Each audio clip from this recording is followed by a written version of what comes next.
اللهم صل على سيدنا محمد وعلى آل سيدنا محمد كما صليت على إبراهيم وعلى آل إبراهيم في العالمين إنك حميد مجيد. أما بعد فقد قال الله تبارك وتعالى في القرآن المجيد والفرقان الحميد: أعوذ بالله من الشيطان الرجيم. بسم الله الرحمن الرحيم. الحمد لله رب العالمين الرحمن الرحيم مالك يوم الدين.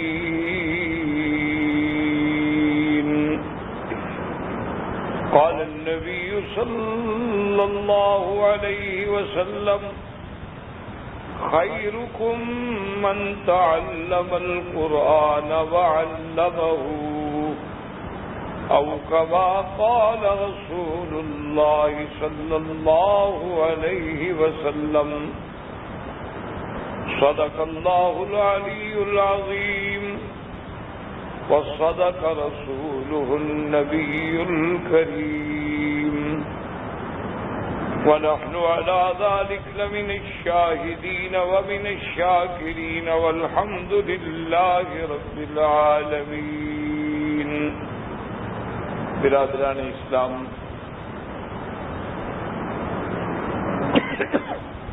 واجب الاحترام بزرگوں، دوستوں، بھائیوں، عزیز نوجوانوں، الحمدللہ دروس تفسیر کے ضمن میں سورۃ فاتحہ کے فضائل، سورۃ فاتحہ کے خصائص، سورۃ فاتحہ کے بارے میں احادیث معصورہ، اقوال علماء الحمدللہ اپنی طالب علمانہ حیثیت کے ساتھ بیان ہو چکے ہیں. اب سابقہ درس میں بات یہ ہو رہی تھی کہ شبہات جو ہیں ان کا رد. جیسا کہ میں نے آپ سے بھی عرض کیا تھا کہ شبہات جو ہیں متقدمین بھی یعنی ان کے بھی تھے، متاخرین کے بھی. کیونکہ باطل کے پاس جب کسی بات کو دلائل سے رد کرنے کی قوت نہ ہو تو وہ پھر توہمات کے ذریعے، تخیلات کے ذریعے، فرضی تصورات اور اس کے بعد شبہات پیدا کرنے کی کوشش کرتا. جوں جوں دور تبدیل ہوتا گیا، شبہات کا انداز بھی تبدیل ہوتا گیا. لیکن اللہ کا قرآن ایک ایسی سچائی ہے، ایک ایسی حقیقت ہے، ایک ایسی جامع معنی کامل مکمل کتاب اور دستور حیات ہے کہ انسان اگر قلب سلیم سے، عقل سلیم سے تفکر کرے، تدبر کرے تو اس کو یہ بات ماننی ہی ہوگی کہ اللہ کا کلام، اور یہ ہر دور میں ہوتا ہے. یعنی حضور صلی اللہ علیہ وسلم کے زمانے میں جب کفار نے یہ قرآن سنا ہے نا جی، ولید بن المغیرہ جیسے آدمی نے، اس کو بھی اعتراف کرنا پڑا اور اس نے جا کے باقاعدہ قریش سے کہا کہ یہ انسان کا کلام نہیں، یہ شعر و شاعری نہیں، یہ کہانا نہیں ہے، یہ کوئی سحر یا ساحرانہ کلام نہیں ہے، یہ تو ایسا کلام ہے کہ جس کے اثرات ہیں، جس کے اندر ایک تراوت ہے، جس کے اندر ایک حلاوت ہے اور جس کی بلندیوں پر کوئی پہنچ نہیں سکتا ہے، یقینی بات ہے کہ یہ اللہ کا کلام ہے، یعنی کافروں کو بھی اعتراف کرنا پڑتا ہے۔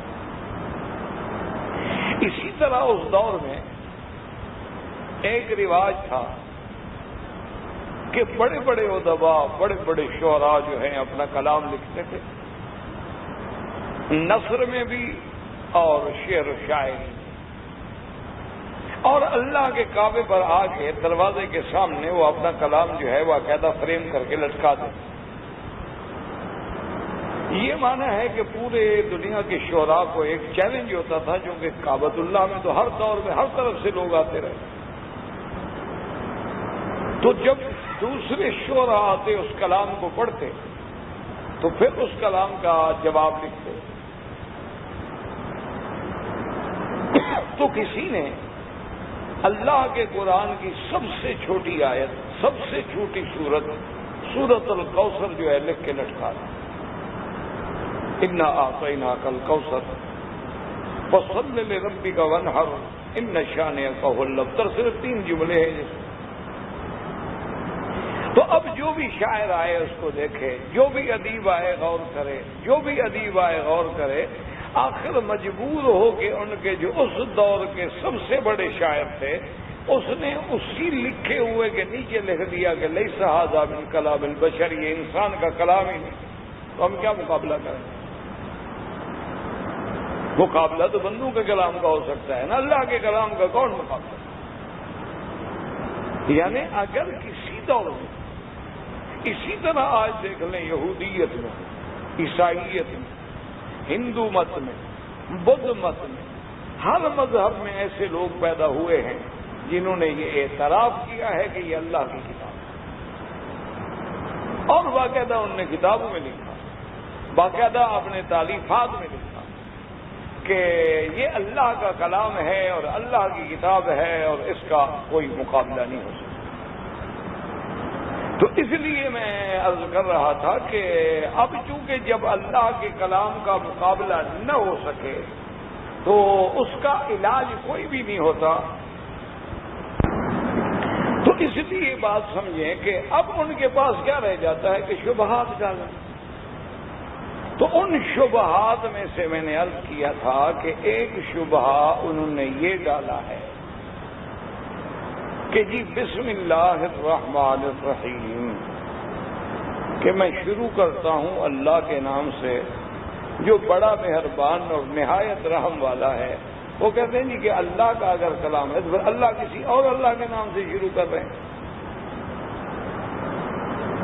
کہتے ہیں کہ بھی یہ کلام اگر اللہ کا قرآن ہے تو اب جب اللہ نے ہی بتلایا بسم اللہ الرحمن الرحیم، اللہ نے پڑھا جبریل علیہ السلام کو، جبریل علیہ السلام نے پڑھا حضور صلی اللہ علیہ وسلم، تو گویا یعنی اللہ فرما رہے ہیں کہ میں شروع کرتا ہوں اللہ کے نام سے۔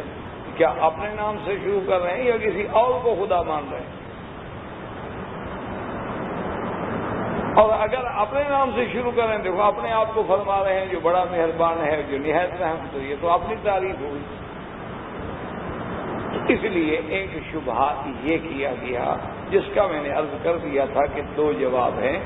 ایک جواب یہ ہے کہ کلام بلیغ میں کبھی تو کلام متکلم کی اپنی طرف سے ہوتا ہے اور کبھی کلام جو ہے وہ متکلم کی اپنی طرف سے نہیں بلکہ دوسرے کی طرف سے ہوتا ہے، مضمون متکلم کا ہوتا ہے۔ اس کی جیسے میں نے مثال عرض کی کہ اللہ نے آدم علیہ السلام کو دعا سکھلا دی کہ اب اس طرح دعا کرو۔ دنیا میں بھی ایک مثال بتلا دی کہ کبھی کسی آفیسر کے پاس کام ہوتا ہے اور وہ آفیسر اگر مہربان ہو تو وہ کہہ دیتا ہے کہ بھائی آپ نے اپنی درخواست جو لکھی ہے نا یہ ٹھیک نہیں لکھی، چلو کاغذ لو میں لکھوا دیتا ہوں تمہیں، پھر صاف کر کے لے آؤ۔ تو وہ عرضی کا مضمون بھی خود بتا دیتے ہیں کہ جب مہربانی جو کرنی ہے، جب قبول کرنا ہے تو مضمون بھی خود بتا دو۔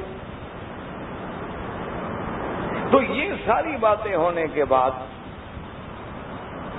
اللہ تبارک و تعالیٰ کی رحمت سے ایک جواب تو یہ ہو گیا کہ اللہ اپنی طرف سے اپنے بندوں کو یہ مضمون سکھلا رہے ہیں۔ تو اب کوئی اعتراض نہیں، اللہ تو ہمیں سکھلا رہے ہیں کہ اس طرح پڑھو، اس طرح کہو۔ دوسرا جواب یہ ہے کہ سب سے پہلی وحی جو اتری ہے تو اس میں کیا حکم تھا؟ اقرا، پڑھو. تو اب وہی اقرا ہر جگہ لگے گا کہ اقرا بسم اللہ الرحمن الرحیم. ختم ہو گیا کہ اللہ نے ہمیں حکم دیا کہ یہ پڑھو. تو جب اقرا کے تابع آ گیا تو شبہ جو ہے وہ ختم. اچھا، اسی طرح جی اب ان کا دوسرا شبہ وہ یہ کہتے ہیں کہ بھئی یہ ایک ہی لفظ کا تکرار جو ہے وہ بلاغت کے خلاف ہوتا ہے. یعنی ایک جملے کو آپ اگر کہیں بار بار لکھیں تو وہ فصاحت و بلاغت کے خلاف شمار ہوتا ہے. فصاحت و بلاغت کا معنی یہ ہوتا ہے کہ جو جملہ ایک دفعہ استعمال ہوا ہے اس کو پھر تو نہ کریں استعمال. تو جب اللہ کا کلام ہے اور اللہ کے کلام سے زیادہ فصیح کلام کسی کا ہو نہیں سکتا تو کہتے ہیں یہ کیا بات ہوئی کہ بسم اللہ میں بھی الرحمن الرحیم ہے اور الحمدللہ رب العالمین کے بعد بھی الرحمن الرحیم. تو کہتے ہیں یہ کیسے ہو؟ تو اس کا معنی یہ ہوا کہ الرحمن الرحیم جو اللہ کی صفات ہیں یہ تکرار ہو گیا کہ بسم اللہ میں بھی وہی صفات اور پھر الحمدللہ رب العالمین یعنی سورۃ فاتحہ میں بھی وہی تکرار آ گیا، وہی صفتیں آ گئی الرحمن الرحیم کی. تو تکرار ان دو صفات کا تسمیہ میں بھی اور فاتحہ میں بھی یہ تو بلاغت و فصاحت کے قواعد کے خلاف ہے. اور اگر یہ اللہ کا کلام ہے تو اس میں تکرار کیوں؟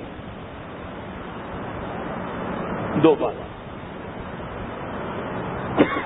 تو اس کا جواب سنیں کہ علماء نے فرمایا یاد رکھو کہ اگر تکرار والا لفظ ایک ہی مقصد کے ساتھ وہ لفظ مکرر لایا جائے پھر تو وہ تکرار بلاغت کے خلاف ہوتا ہے. لیکن اگر ہر جگہ بات الگ ہے، مضمون الگ ہے، کام الگ ہے، پھر تکرار کیسے؟ نعوذ باللہ تکرار سمجھا ہی نہیں جاتا. اب جیسے دیکھیں قرآن کہتا ہے فَبِأَيِّ آلَاءِ رَبِّكُمَا تُكَذِّبَانِ. اب دیکھیں 21 دفعہ کم از کم یہ آیت مبارک آئی ہے، لیکن یہ تکرار اس لیے نہیں کیونکہ ہر نعمت کے بعد نعمت الگ ہے اس کے بعد آیا، ہر نعمت کے بعد آیا. اللہ پاک نے اپنی نعمتیں ذکر فرمائی کہ میں نے یہ نعمت دی، یہ نعمت دی، یہ نعمت دی، اور اس کے بعد فرمایا فَبِأَيِّ آلَاءِ رَبِّكُمَا تُكَذِّبَانِ لَا نُكَذِّبُ بِنِعَمِ رَبِّنَا. یعنی کون کون سی میری نعمتوں کو جھٹلاؤ گے؟ جب اس سے پہلے نعمت الگ ہے تو پھر یہ تکرار نہیں ہے. تکرار تو تب ہوتا کہ نعمت ایک ہوتی اور وہی جملہ بار بار دہرایا جاتا. تو جب نعمتیں بہت ہوں. اسی طرح کلام عرب میں دیکھیں کہ بہت بڑے شاعر جو گزرے ہیں زمانہ جاہلیت میں، وہ کہتا ہے وَكَمْ مِن نِعْمَةٍ تُمْنَا عَلَيَّ کم کم کم. وہ کہتا ہے تم نے مجھ پہ کتنی احسان کیے ہیں، تمہارے کون کون سے احسان گنوں، کتنی نعمتیں کتنی نعمتیں کتنی نعمتیں تم نے مجھ پہ کی ہیں. حالانکہ وہ کم کم کم بار بار کہہ رہا ہے لیکن اس کو تکرار نہیں سمجھا جاتا، اس کو حسن سمجھا جاتا ہے، اس کو کلام کی فصاحت و بلاغت سمجھی جاتی ہے. وہ کہتا ہے میں گن نہیں سکتا تیری کون کون سی نعمتوں کا میں شکر کروں، کتنی نعمتیں ہیں تیری، کم کم و کم. تو اب ایک ہی لفظ ہے لیکن وہ بار بار نعمتیں مختلف کے لیے استعمال ہو رہا ہے تو تکرار نہیں شمار ہوگا. تکرار قرآن میں تب ہوتا ہے جب ایک بات میں دو لفظوں کا تکرار.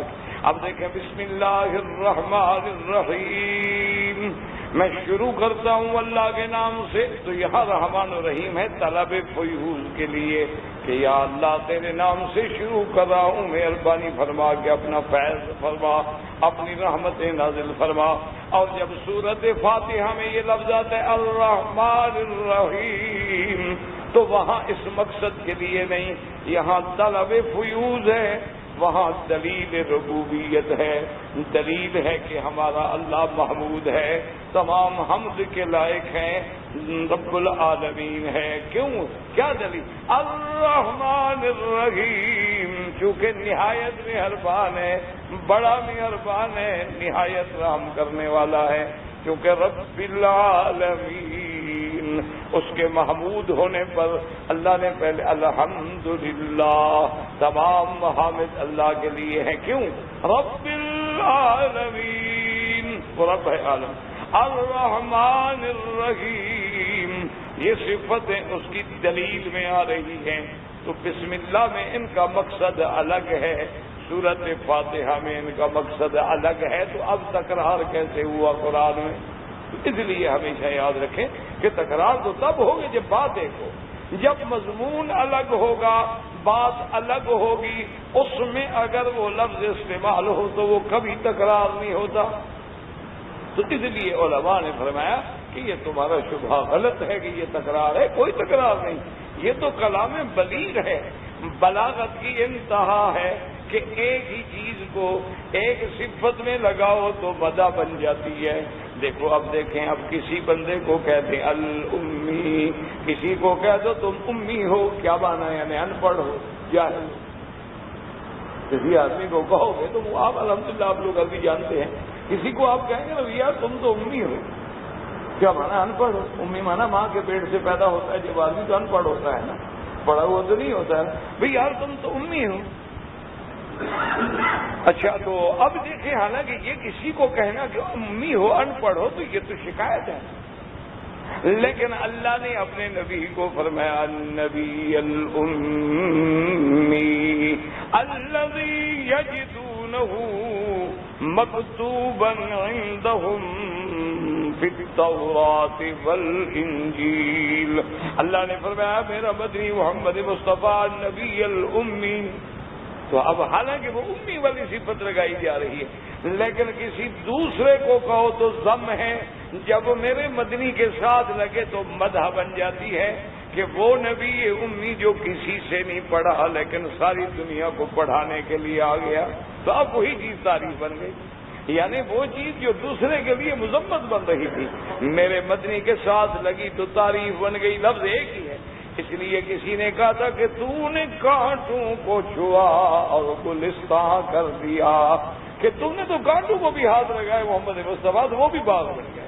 کہ تمہارا کمال یہ ہے کہ وہ لفظ جو ساری دنیا کے ساتھ لگایا جائے اور وہ ذم بنتا ہے، شکایت بنتا ہے، توہین بنتا ہے، لیکن میرے نبی کے ساتھ لگے تو مدح اور تعریف بن جاتی ہے. اچھا اس کی مثال میں آپ کو، ہندوستان میں بھی ایک بڑے شاعر گزرے ہیں، تو بطور مثال سمجھانے کے لیے میں ان کی کلام آپ کو بتاؤں. ایک دن اتفاق ہوا، یہ میرے خیال میں جگر مراد آبادی کی بات ہے، تو ہو سکتا ہے میں نام بھول رہا ہوں لیکن میرا خیال یہی ہے. بہرحال وہ اتفاق سے ایک جگہ سے گزر رہے تھے. شاعر تو شاعر ہوتا ہے نا. تو کوئی ایک عورت جو ہے وہ اپنا بالا خانے میں یعنی دوسری منزل کی وہ ٹیرس یا جو صحن ہوتا ہے اس میں کھڑی تھی. تو جگر گزرے تو ان کی جگر تھا یا کوئی اور تھا، بھارت کوئی تھا بھارت. تو بار صورت یہ ہے کہ جب وہ دیکھا انہوں نے تو وہ لمبے قد کی عورت تھی. اچھا ایک قد لمبا ہو، دوسرا عورت کھڑی بھی دوسری منزل پہ ہو. تو شاعر کا دماغ تھا تو اچھا وہ تھی بھی گندی جگہ جہاں سے حضرت گزر رہے تھے. تو بہرحال اس بازار سے گزر رہے تھے تو وہاں دیکھا کہ بھی ایک عورت ہے اور لمبے قد کی ہے اور اوپر کھڑی ہے. تو جو سے نظر پڑی نا تو کہتے ہیں فوراً کہ طول شب فرقت سے بھی 2 ہاتھ بڑی ہے. طول شب فرقت سے کیوں؟ جدائی کی رات بڑی ہوتی ہے نا، وصل کی رات مختصر ہوتی ہے. ملنے کی رات گزر جائے گی پتہ نہیں لگے گا 15 منٹ گزرے ہیں رات گزری ہے. لیکن اگر جدائی کی رات ہو، بیمار کو پوچھو نا کہ رات کتنے گزرتی ہے، تندرست کو کیا پتہ لگتا ہے. سویا تو آنکھ کھلی، او یار نماز بھی جا رہی. بیمار تو ساری رات کروٹیں بدلے گا، وہ کہے گا پتہ نہیں رات ختم ہونے میں نہیں آ رہی. تو تکلیف والی رات جو ہے بڑی لمبی ہوتی ہے. تو اس لیے انہوں نے اس کو قد تھا لمبا اور پھر اوپر کھڑی ہو تو کہا کہ طول شب فرقت سے بھی 2 ہاتھ بڑی ہے. یعنی یہ تو جدائی کی رات سے بھی 2 ہاتھ آگے ہے، اتنی بڑی ہے، یعنی اتنی اونچی اتنی لمبی ہے. تو کسی کا اتنا لمبا ہونا جو ہے وہ شکایت ہے. اچھا وہ بھی تو اس بازار کی عورت تھی نا، تو اس نے فوراً اوپر سے سلام کیا، السلام علیکم آپ کیا فرما رہے ہیں. تو دیکھا کہنے لگا کہ وہ زلف جو تیرے رخسار پہ آن پڑی. اب تعریف ہو گئی. قد کا اتنا لمبا ہونا جو ہے وہ تو مذمت تھا، لیکن زلفوں کا بڑا ہونا جو ہے وہ تو حسن تھا. تو اسی نے ایک ہی کلام کو مذمت سے نکال کے حسن میں بدل دیا کہ کسی کو کہا جائے یار تو لمبو ہے تو یہ تو عیب ہوا نا، لیکن کسی کو جس کی بیوی کی زلفیں بڑی لمبی ہیں یہ تو تعریف ہوئی. تو اس لیے انہوں نے ایک چیز کو یعنی مذمت سے نکال کے مدح میں لے آئے کہ اچھی یعنی بری بات کو اچھی بات میں لے آئے. تو یہ ایک شاعرانہ فصاحت و بلاغت ہوتی ہے. اور قرآن تو وہ کلام ہے جہاں شاعر جواب دے گئے. دنیا کے ادیب ایک بہت بڑے شاعر تھے جاہلیت میں، مسلمان ہو گئے. جب مسلمان ہوئے تو ایک دن صحابہ نے کہا بھی ہمیں کوئی اپنے شعر سناؤ، تم تو اتنے بڑے شاعر تھے. اس نے کہا جب سے قرآن پڑھا ہے ہم نے شعر کہنا ہی چھوڑ دیا. قرآن کے بعد یار کون سا شعر ہے؟ اس نے کہا اس نے تو ہماری ساری فصاحتیں جو تھی نا ہمیں گم کر دیا ہے، ہم اس کے آگے بول ہی نہیں سکتے. اس لیے اس نے کہا ہم نے فیصلہ کیا ہے کہ ہم قرآن کے بعد شعر کہتے ہی نہیں. شعر کہنے کی ضرورت کون مقابلہ کرے، کیا بات کرے؟ جو قرآن میں تلمیحات ہیں، اشارات ہیں، عنایات ہیں، جو اس میں سجا ہے، جو اس میں جملوں کی سجاوٹ ہے، جو اس کے اندر تراوٹ ہے، جو اس کے اندر نظارہ ہے، جو اس کے اندر حلاوت ہے، وہ کہاں سے ہم لے آئیں؟ یہ تو اللہ کا کلام ہے. اس لیے ہمیشہ یاد رکھیں کہ یہ تکرار نہیں ہے، بلکہ جب ہر جگہ ایک ہی لفظ ہے لیکن استعمال الگ الگ مقام پہ ہو رہا ہے تو اس کو کبھی تکرار نہیں کہا جائے گا. بسم اللہ الرحمن الرحیم میں طلب فیوزات ہے. الحمدللہ رب العالمین الرحمن الرحیم میں صفات خداوندی کا بیان ہے. وہاں الگ چیز ہے، یہاں الگ چیز ہے، تو تکرار نہیں ہوگا. تو یہ قرآن پر شبہ کرنا جو ہے یہ بھی باطل ہے. اچھا جی، اسی طرح وہ ایک اور شبہ کرتے ہیں. وہ کہتے ہیں جی کہ ٹھیک ہے الحمدللہ رب العالمین، وہ کہتے ہیں کہ الف لام جو ہے اس کا استعمال یا جنس کے لیے ہوگا یا استغراق کے لیے ہوگا. کیونکہ یہ کہتا ہے کہ الف لام جو ہے نا 4 چیزوں کے لیے استعمال ہوتا ہے، یا جنس کے لیے، استغراق کے لیے، عہد ذہنی کے لیے، عہد خارجی کے لیے. جنس کا بہرحال یہاں 2 چیزوں میں ہوگا، یا جنس یا استغراق. یعنی جنس سے حمد جو ہے وہ اللہ کے لیے ہے، یا یہ ہے کہ حمد کی تمام جزئیات، اقسام، انواع سب اللہ کے لیے، کہ حمد و ثنا کے لائق جو ہے صرف اسی کی ذات ہے، کہ وہی ذات محمود ہے. تمام محامد اسی کے لیے ہیں اور ساری کائنات اسی کا حمد کر رہی ہے، ساری کائنات اس کی تسبیح کہہ رہی ہے. وَإِن مِّن شَيْءٍ يُسَبِّحُ إِلَّا يُسَبِّحُ بِحَمْدِهِ وَلَٰكِن لَّا تَفْقَهُونَ تَسْبِيحَهُمْ. وہ کہتے ہیں جی کہ قرآن کا یہ دعویٰ ہے کہ سب تعریفیں کس کے لیے ہیں؟ اللہ کے لیے ہیں. تو یہ ایک قرآن کا دعویٰ ہے، اور پہلا دعویٰ ہے کہ الحمدللہ رب العالمین، کہ تمام تعریفیں کس کے لیے ہیں؟ اللہ کے، جو رب ہے عالمین. اب وہ کہتے ہیں کہ جب تمام تعریفیں اللہ کے لیے ہیں تو پھر اسی قرآن میں نبی پاک کی تعریف بھی موجود ہے. اللہ فرماتے ہیں کہ میرا نبی جو ہے رحمت للعالمین ہے. اللہ تبارک و تعالیٰ فرماتے ہیں وہ بشیر ہے، وہ نذیر ہے، وہ سراج منیر ہے، علی خلق عظیم ہے. تو جب وہاں ساری تعریفیں اللہ کے لیے ہیں تو پھر کسی دوسرے کی تعریف کیسے ہوگی؟ وہ کہتے ہیں انبیاء کی بھی تعریف ہے. اللہ نے قرآن میں کتنے پیغمبروں کی تعریف بیان کی. حضرت ابراہیم علیہ السلام، حضرت موسیٰ علیہ السلام، حضرت عیسیٰ علیہ السلام، حضرت ادریس علیہ السلام، حضرت اسماعیل علیہ السلام، حضرت ایوب علیہ السلام. کہیں ان کے صبر کی تعریف ہے، کہیں ان کے صادق الوعد ہونے کی تعریف ہے، کہیں ان کے مخلص ہونے کی تعریف ہے. تو نے کہا ادھر آپ کہتے ہیں کہ تمام تعریفیں اور تمام محامد اور تمام جزئیات حمد جو ہے اللہ کے لیے ہیں، تو یہاں تو آپ غیر کی تعریف کر رہے ہیں. نبی کی تعریف ہے. اچھا، انبیاء کے علاوہ اولیاء اللہ کی تعریف ہے، صحابہ کی تعریف ہے، تابعین کی تعریف. اچھا، دنیا میں عمارتوں کی تعریف ہے. یار بڑی خوبصورت عمارت. آدمی کہتے ہیں یار تاج محل دیکھو نا، تاج محل تو تاج محل ہے. تو دیکھو جی کیسی عمارت، کیسا ان کاریگروں نے بنایا، کیا ان کا اچھوتا خیال تھا، کیا ان کا اچھوتا تخیل تھا، کہ کس طرح انہوں نے اس کو دریا کے کنارے پہ سجایا ہے، کس طرح بنایا ہے کہ اگر آدمی یعنی اس کو صحیح معنوں میں یعنی جو ذوق لطیف رکھتا ہو اس عمارت کو دیکھنا چاہے نا جی، تو وہاں جا کے کسی چاندنی رات میں کھڑے ہو کے اس منظر کو دیکھے کہ جب اس کا پورا عکس جو ہے نا اس دریا میں پڑ رہا ہوتا ہے، اس وقت اندازہ ہوتا ہے کہ معمار جو تھا وہ کتنا باذوق تھا جس نے اس کی تعمیر کی تھی یا جس نے اس کا نقشہ ڈیزائن کیا تھا۔ حیران ہو جاتا، کیونکہ یہ اصل بات یہ ہوتی ہے نا کہ یہ چیزیں ان کو سمجھ آتی ہیں جن کو یہ ذوق ہی نہ ہو تو کیا سمجھ آئے؟ یعنی آپ وہاں جا کے آدمی عقل دنگ ہو جاتی ہے جب وہاں دور اسلامیہ کی تعمیرات کو آدمی دیکھتا ہے کہ کیسے کیسے بادشاہوں نے تعمیرات کی ہیں۔ یا تو بالکل آپ دیکھیں گے نا جی پوری تعمیر سرخ پتھروں سے ہے اور انداز ایسے ہے جیسے گلاب کا پھول کھلا ہوا، پوری عمارت دور سے آپ کو ایسے نظر آئے گی جیسے گلاب کھلا ہوا۔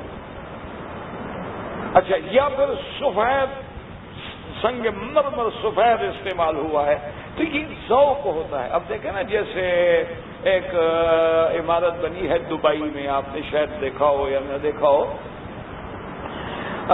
اس کا ایک ہوٹل ہے برج العرب کے نام سے وہ ہوٹل بنایا گیا ہے، لیکن چونکہ ہمارے مسلمان ان چھوٹی چھوٹی چیزوں کی طرف توجہ نہیں کرتے ہیں اور دشمن بڑا دانا ہے، ہم بڑے سادہ ہیں کہ ابھی تک بھی ہم اسی عطار کے لوڈے سے دوا لیتے ہیں۔ مشکل تو یہ پڑی ہوئی ہے نا ہمارے لیے۔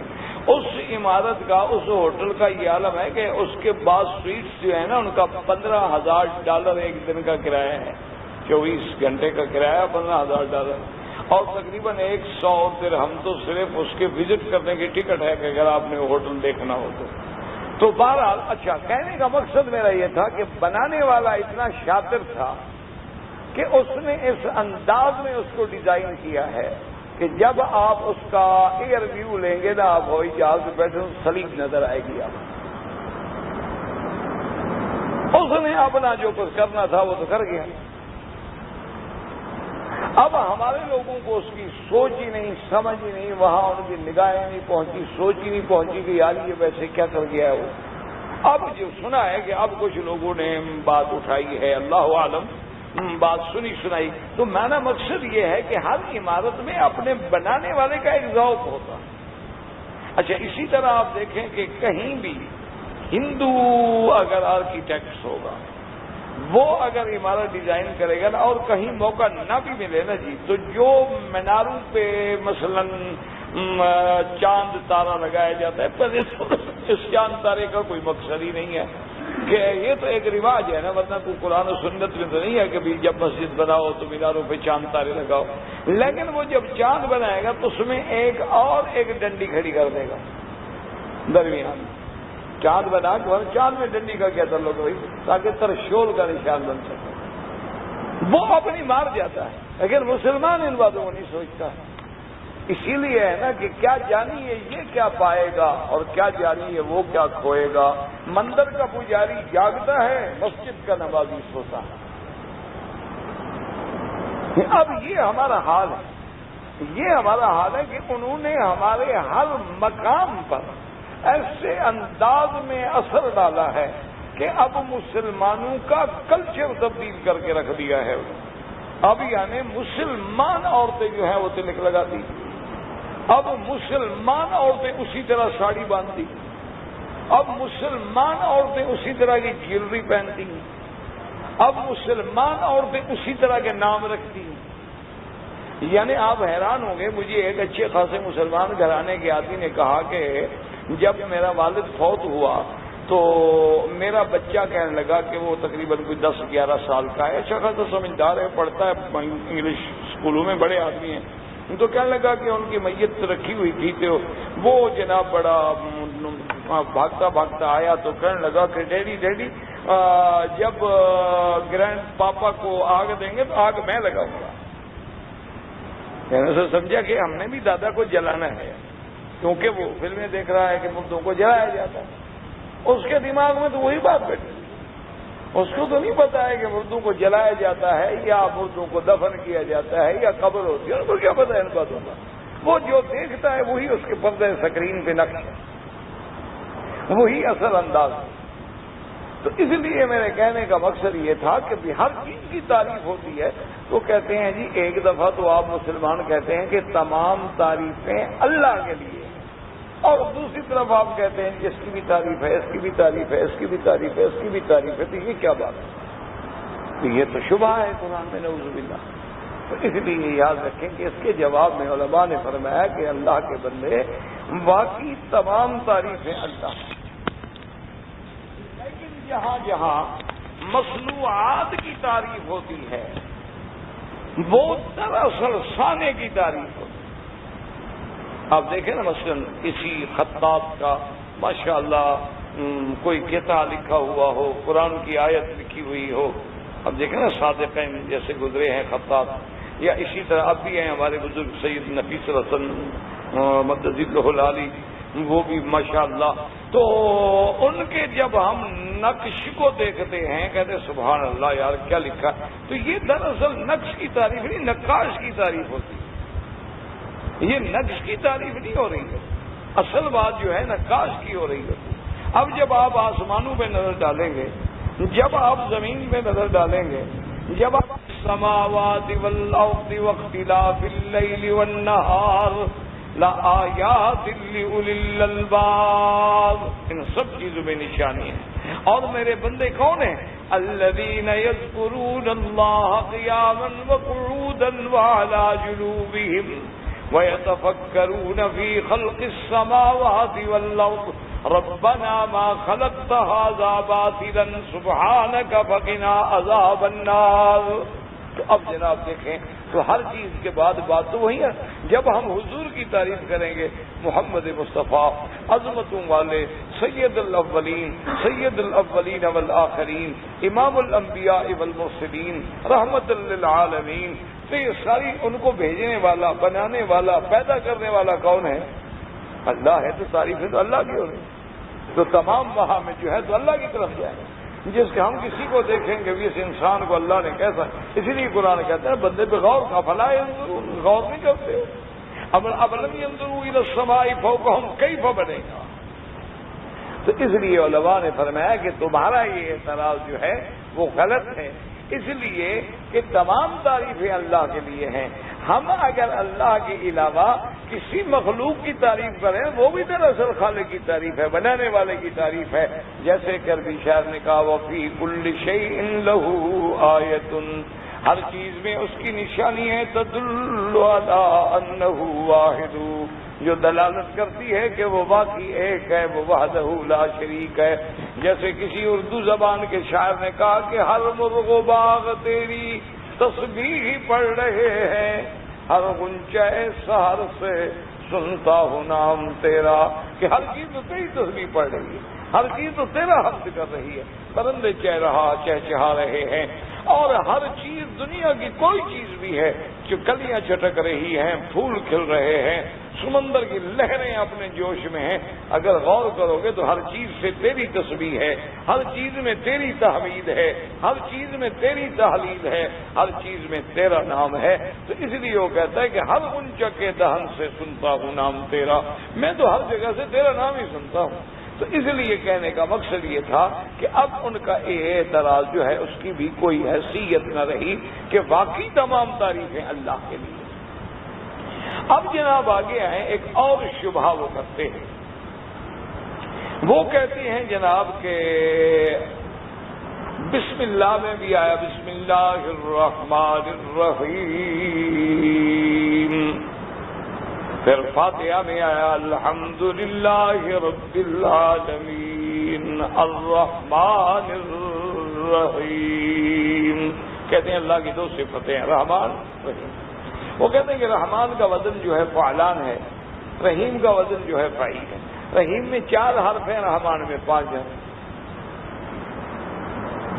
تو قاعدہ یہ تھا، وہ کہتے ہیں کہ پہلے ادنا کو ذکر کیا جاتا تاکہ ترقی من الادنا الی الاعلی ہوتی، کہ رحیم کا پہلے ذکر ہوتا، رحمان کا بعد میں ہوتا۔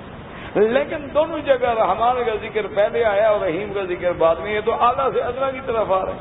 تو آدمی نیچے سے اوپر جاتا ہے نا کہ اوپر سے نیچے آتا ہے. تو انہوں نے ایک شبہ لوگوں کے دماغ میں یہ بھی ڈال دیا کہ بھئی اگر یہ اللہ کا کلام ہے تو رحمان میں 5 لفظ ہیں اور رحیم میں 4 لفظ ہیں. مانا رحمان میں زیادہ مبالغہ نظر آ رہا ہے. تو یہاں رحمان مقدم ہے رحیم، حالانکہ چاہیے تھا من الادنی الی الاعلی کہ پہلے کم ہوتا پھر اس کے بعد بڑا ہوتا پھر اس کے بعد بڑا ہوتا.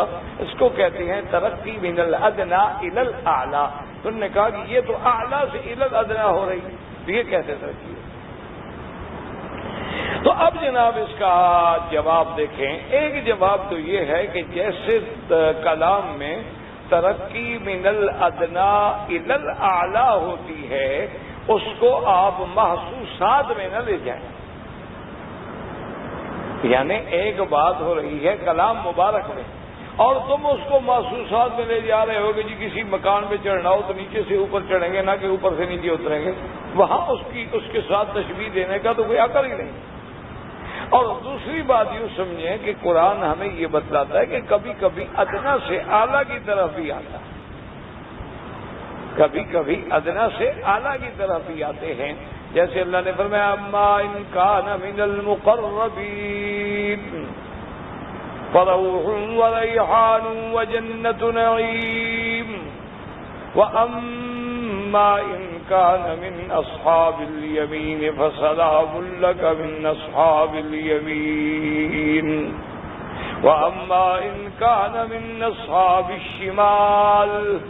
تو اب دیکھیں پہلے مقربین، حالانکہ مقربین تو سب سے اعلیٰ تھے، اس کے بعد اصحاب الیمین پھر اصحاب الشمال.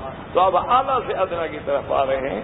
تو کبھی ترقی من الادنا الی الاعلی بھی ہوتی ہے، کبھی ترقی من الاعلی الی الادنا بھی ہوتی ہے. دوسری بات یہ ہے کہ بعض علماء نے اس کا ایک اور جواب دیا. انہوں نے کہا بھی دیکھو کہ رحمان میں واقعی مبالغہ ہے، لیکن اب لغیت من حیث الکم بھی ہوتی ہے، من حیث الکیف بھی ہوتی ہے.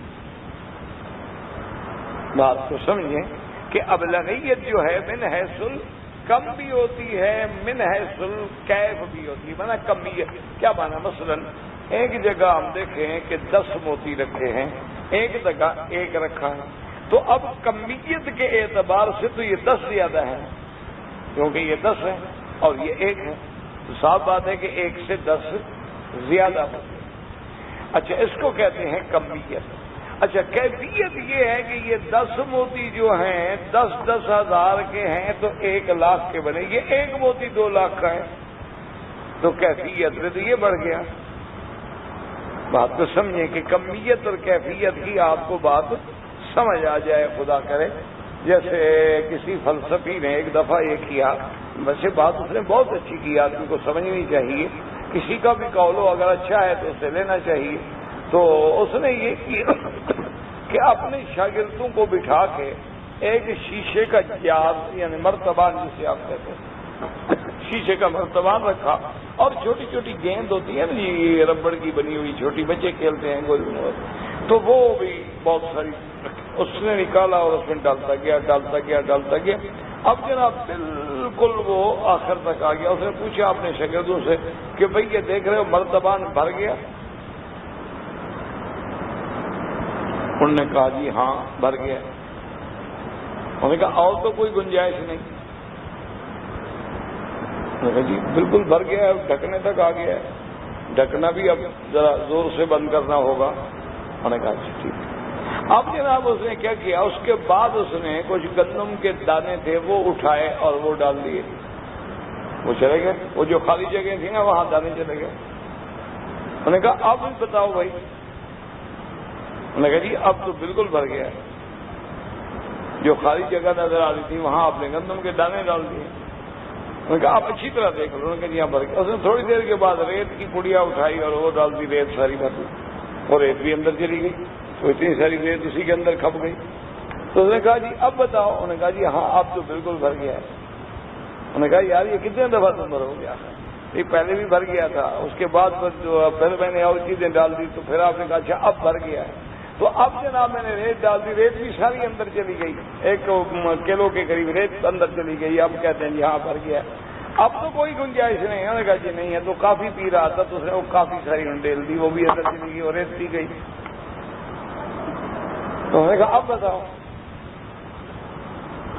تو انہوں نے کہا جی واقعی بات تو ٹھیک ہے، کافی بھی اندر ہضم ہو گئی. تو اس نے کہا بس یہی میں نے سمجھانا تھا کہ اگر تم نے اپنے دماغ میں پہلے سے ہی ریت بھر دی ہے تو باقی کے اندر آئے گی کیسے؟ اگر تم نے دماغ میں، چونکہ جب ریت بھر دو گے تو جگہ نہیں بچے گی. اگر اسی کو میں گیند کے بجائے ریت سے بھرتا تو اس کے بعد اس میں کوئی چیز نہیں ڈالی جا سکتی تھی، ماں سوائے کے پانی ڈالتے وہ بھی خراب ہو جاتا. تو اس نے کہا اسی طرح تمہیں جو اللہ نے یہ دماغ دیا اس میں اگر تم گندی باتیں اسٹور کرتے رہو گے تو فائدہ اس کا کیا ہوگا؟ تو اچھی چیزوں کے لیے جگہ نہیں رہے گی. اگر تم پہلے اس میں اچھی چیزیں رکھو گے تو گندی چیزیں اس کے اندر داخل ہی نہیں ہو سکیں گی، پریشانی ہوگی ہی نہیں. تو اس لیے ہمیشہ یاد رکھیں کہ اللہ کے قرآن کے لیے بھی جب تک آپ تعصب کی عینت کو نہیں اتاریں گے، جب تک آپ بغض و عناد والی اس کیفیت سے نہیں نکلیں گے. چلو آپ مسلمان ہیں الحمدللہ، نہیں ہیں تو کم از کم ایک انسان تو بنے، ایک انسان بنے، عقل سلیم کو سامنے کہیں کہ چلو جی ٹھیک ہے میں مسلمان نہیں لیکن میں انسان ہوں، جو حق ہوگا وہ میں مانوں گا، میں فیصلہ جو ہے وہ صحیح مانوں گا. پھر قرآن کو سمجھنے کی کوشش کریں، پھر تمہیں پتہ لگے گا کہ قرآن کیا کہہ رہا ہے. تو اب جناب دیکھیں کہ دنیا میں اللہ کی نعمتیں جو ہیں باعتبار کمیت کے تو زیادہ ہیں. یعنی اللہ کی رحمت جو ہے مسلمانوں پہ ہو رہی ہے، کافروں پہ تو ہو رہی ہے. جب بارش برستی ہے صرف کلمے پڑھنے والوں کے گھر میں آئے گی، ہندو کے گھر میں نہیں جائے گی. کیا یہود اور نصارہ کے گھر میں نہیں، وہ سب کے گھر میں ہے. تو دنیا میں تو اس کی نعمتوں سے، اس کی رحمتوں سے اپنا پرایا، دوست، دشمن، انسان، حیوان سب مستفید ہو رہے ہیں. تو کمیت کے اعتبار سے چونکہ دنیا میں اس کی رحمت زیادہ تھی تو رحمان کو مقدم لایا گیا. اور قیامت والے دن رحیم الآخرہ، اب اس کی نعمتیں لا شک کا بھی ذالک اگر دیکھا جائے عدد میں تو دنیا سے کم ہو جائیں گی، کیونکہ دنیا میں تو کافروں پر بھی تھی اور آخرت میں کافروں پر نہیں ہوگی. مثلا دنیا میں 2 لاکھ آدمی تھے، 1 لاکھ مسلمان، 1 لاکھ کافر. تو 1 لاکھ کافر بھی تو کھانا کھا رہا تھا. لیکن اب جنت میں تو صرف 1 لاکھ مسلمان ہوگا نا، کافر تو ہوگا ہی نہیں. تو اب وہاں باعتبار عدد کے تو نعمتیں کم ہو جائیں گی، لیکن باعتبار کیفیت کے نعمتیں بڑھ جائیں گی کہ کہاں آخرت کی نعمتیں اور کہاں دنیا کی نعمتیں. وہ تو نعمتیں ہی ایسی ہیں کہ مالا عین رأت ولا اذن سمعت ولا خطر علی قلب بشر، کہ جن کو کسی آنکھ نے دیکھا نہیں، کانوں نے سنا نہیں اور کسی کے دل و دماغ میں بھی نہیں گزر سکتی کہ اس نعمتوں کی کیا کیفیت ہوگی. کہ وہاں بھی تو عورتیں ہوں گی لیکن وہ تو حور عین ہوگی، وہاں بھی تو مکان ہوں گے لیکن وہ تو جنت کے بنے مکان ہوں گے، وہاں بھی تو شراب ہوگا لیکن وہ شراب طہورہ ہوگا، وہاں بھی تو نہریں ہوں گی لیکن سلسبیل ہوگی، نہر کوثر ہوگی، حوض کوثر ہوگا. تو وہ باعتبار کیفیت کی تھی، یہ باعتبار کمیت کی تھی. اس لیے اللہ نے رحمان کو مقدم رکھا اور رحیم کی صفت کو مؤخر رکھا. اچھا دوسری بات یہ ہے کہ دنیا پہلے ہے اور آخرت، تو جو چیز پہلے تھی اس کا ذکر پہلے آنا تھا، جو چیز بعد میں تھی اس کا ذکر بعد میں آنا تھا. تو شبہ کا کیا مانا؟ اس لیے اللہ نے فرمایا بسم اللہ الرحمن الرحیم، بڑا مہربان. تو رحمان جو ہے رحمان الدنیا و رحیم الآخرہ. تو اس لیے رحمان کا تعلق چونکہ رحمت خداوندی عالم دنیا سے تھا تو عالم دنیا مقدم ہوتا ہے، عالم آخرت مؤخر ہوتا ہے. اس لیے اللہ نے فرمایا الرحمن الرحیم. تو یہ شبہ جو ہے اس شبہ کی بھی کوئی حقیقت ہے. اب جناب دوسرا اعتراض وہ یہ کرتے ہیں سورۃ فاتحہ پر.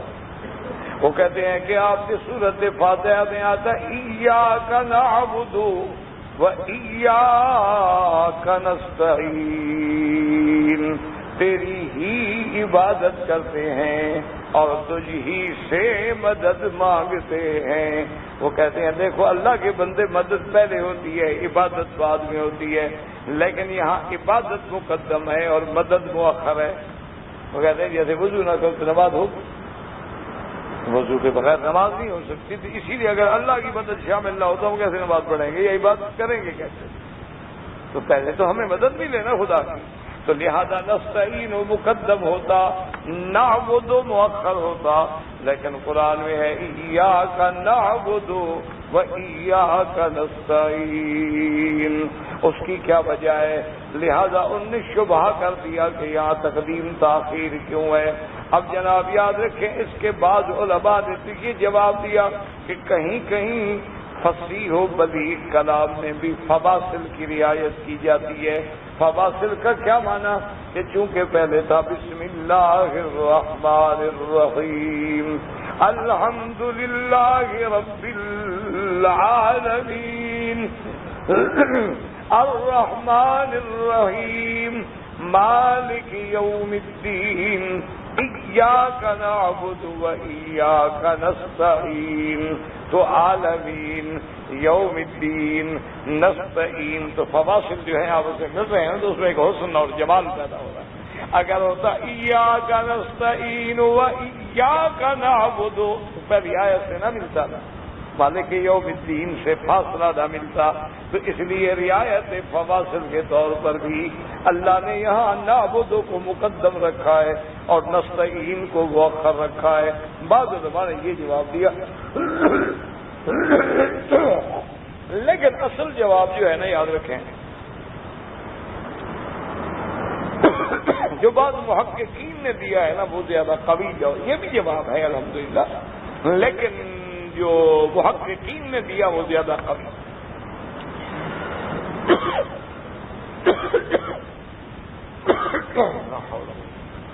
وہ یہ کہتے ہیں جی کہ ایک توحید ہے تشریعی، ایک توحید ہے تکوینی۔ اچھا، تشریعی توحید کا کیا معنی؟ سمجھے کہ تمام عبادت جو ہے کس کے لیے ہے؟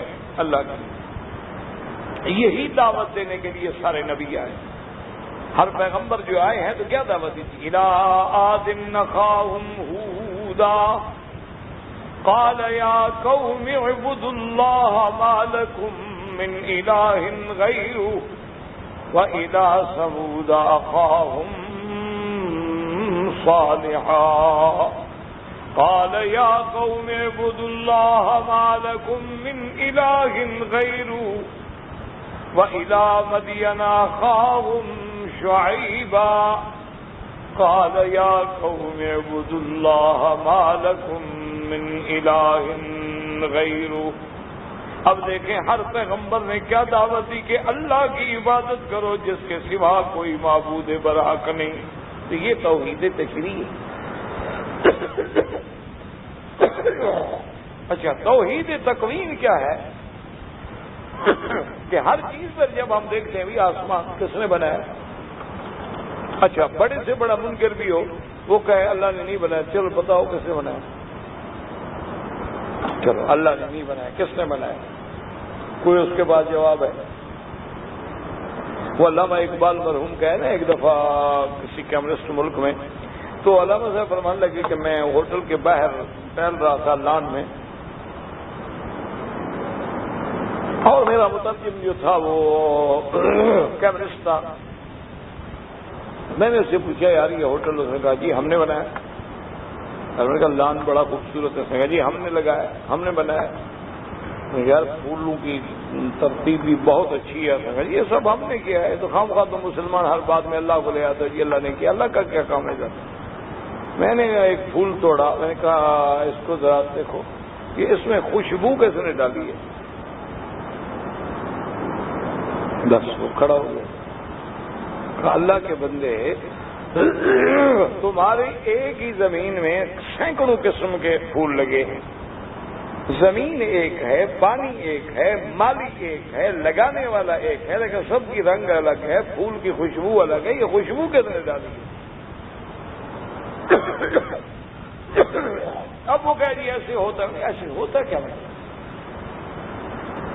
اگر زمین کے اثرات ہوں تو ایک جیسے ہوں، پانی کے اثرات ہوں تو ایک جیسے ہوں، لیکن یہ تو الگ الگ چیز ہے کہ گلاب کی اپنی خوشبو ہے، چمیلی کی اپنی خوشبو ہے، نرگس کی اپنی خوشبو ہے، رات کی رانی کی اپنی خوشبو ہے، چمپا کی اپنی خوشبو ہے، کرنا کی اپنی خوشبو ہے. یہ کیا بات ہے؟ تو اس لیے ایک ہے یہ بھی توحید ہے کہ جب ہم ہر چیز پہ نظر ڈالتے ہیں تو ہمیں اعتراف کرنا پڑتا ہے کہ اس کے بنانے والا جو ہے وہ خدا ہے، اس کے علاوہ کچھ. لیکن توحید تکوینی سے تشریعی توحید جو ہے وہ ہمیشہ مقدم ہوتی ہے. تو لہذا ایاک نستعین میں بھی توحید ہے لیکن وہ تکوینی توحید ہے. ایاک نعبد میں تشریعی توحید ہے کہ ہم تیری ہی عبادت کرتے ہیں، اور اسی لیے تو اللہ نے سارے پیغمبر بھیجے ہیں کہ یہی دعوت دو کہ صرف اللہ کی عبادت کرو. تو لہذا یہاں ایاک نعبد مقدم ہونا چاہیے تھا، ایاک نستعین سے اعتراض اور شبہ جو ہے وہ غلط. اچھا، اب اسی طرح بعض علماء نے اس کا اور بھی جواب، انہوں نے کہا ہے جی کہ ایاک نعبد کہ ہم تیری ہی عبادت کرتے ہیں. انہوں نے کہا جی اس میں ایک قسم کا دعویٰ، آدمی دعویٰ کر رہا ہے کہ ہم تیری ہی عبادت، تیری ہی بندگی کرتے ہیں، تو اس دعوے میں تھوڑا سا خالق کے سامنے ایک عاجز کو کیا دعویٰ کرتا. تو فوراً کا ایاک نستعین کہ مولا تجھ ہی سے مدد مانگتے ہیں. یہ تیری جو عبادت کرتے ہیں اس میں بھی تیری مدد ہے. تیری مدد شامل نہ ہو تو ہم تیری عبادت ہی نہیں کر سکتے. تیری مدد شامل نہ ہو تو ہم نماز ہی نہیں پڑھ سکتے. تیری عبادت شامل نہ ہو، امداد شامل نہ ہو تو ہمیں عقیدہ صحیح نصیب بھی نہیں ہو سکتا. تو ایاک نعبد کے بعد ایاک نستعین آیا تاکہ ہمارے اس دعوے میں جو تھوڑا سا ایک غنا معلوم ہوتا تھا اس غنی کے سامنے ہمارے اس غنا کی کیا حیثیت ہے. تو فوراً آ گیا ایاک نعبد و ایاک نستعین. تو اب اس اعتراض کی کوئی حیثیت نہیں. اچھا، اسی طرح فاتحہ پر ایک اور اعتراض بھی تھا. وہ کہتے ہیں مالک یوم الدین کہ اللہ تبارک و تعالی مالک ہیں یوم الجزاء. یوم الدین کا معنی کیا؟ قیامت کے دن. تو کہتے ہیں جی کیا معنی؟ اس کا معنی ہے کہ قیامت کے دن تو اللہ مالک ہیں، دنیا میں نہیں ہے. حالانکہ قرآن کہتا ہے فَلِلَّهِ الْآخِرَةُ وَالْأُولَى، سب کچھ تو اللہ کے. تو اللہ تبارک و تعالی دنیا میں بھی مالک ہیں اور آخرت میں بھی مالک ہے. دنیا میں بھی آپ کا ملک ہے، آخرت میں بھی آپ کا ملک ہے. لیکن یہاں قرآن کہتا ہے مالک یوم الدین، صرف یوم الدین کے مالک ہیں. کیا معنی ہوا؟ تو علماء نے فرمایا کہ بات کو سمجھو کہ مالک تو دنیا میں بھی ہر چیز کا اللہ ہے، حکم بھی اللہ کا ہے، ملک بھی اللہ کا ہے.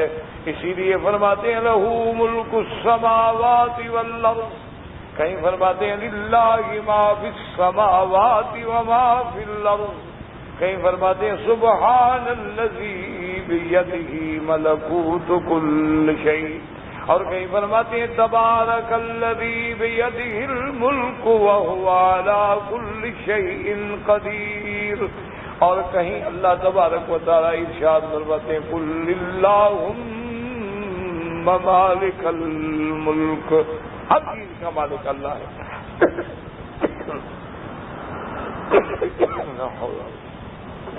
لیکن یاد رکھو کہ مالک تو ہر چیز کا اللہ ہے، لیکن دنیا میں اللہ نے مجازی طور پر تو ملک دیا ہوا ہے. آپ کہتے ہیں یہ زمین کا میں مالک ہوں، اس مکان کا جی میں مالک ہوں. باقاعدہ لکھا ہوتا ہے مالک کا نام کیا ہے اور کرایہ دار کا نام کیا ہے. تو اب مجازن تو یہاں ملک کہا جاتا ہے نا، حقیقت تو اللہ مالک ہے. ہر چیز اللہ کی، ہر چیز اللہ کی مخلوق ہے، اللہ کی مخلوق ہے، اللہ کا ملک ہے. لیکن دنیا میں مجازن بندہ کہہ دیتا ہے کہ جناب یہ مکان میرا ہے، یہ بلڈنگ میری ہے، یہ زمین میری ہے، یہ جگہ میری ہے، یہ کتاب میری ہے. لیکن قیامت کا دن ایسا ہوگا کہ جس دن ساری مجازی ملکیتیں بھی ختم ہو گئیں، اب وہاں کون دعویٰ کرے؟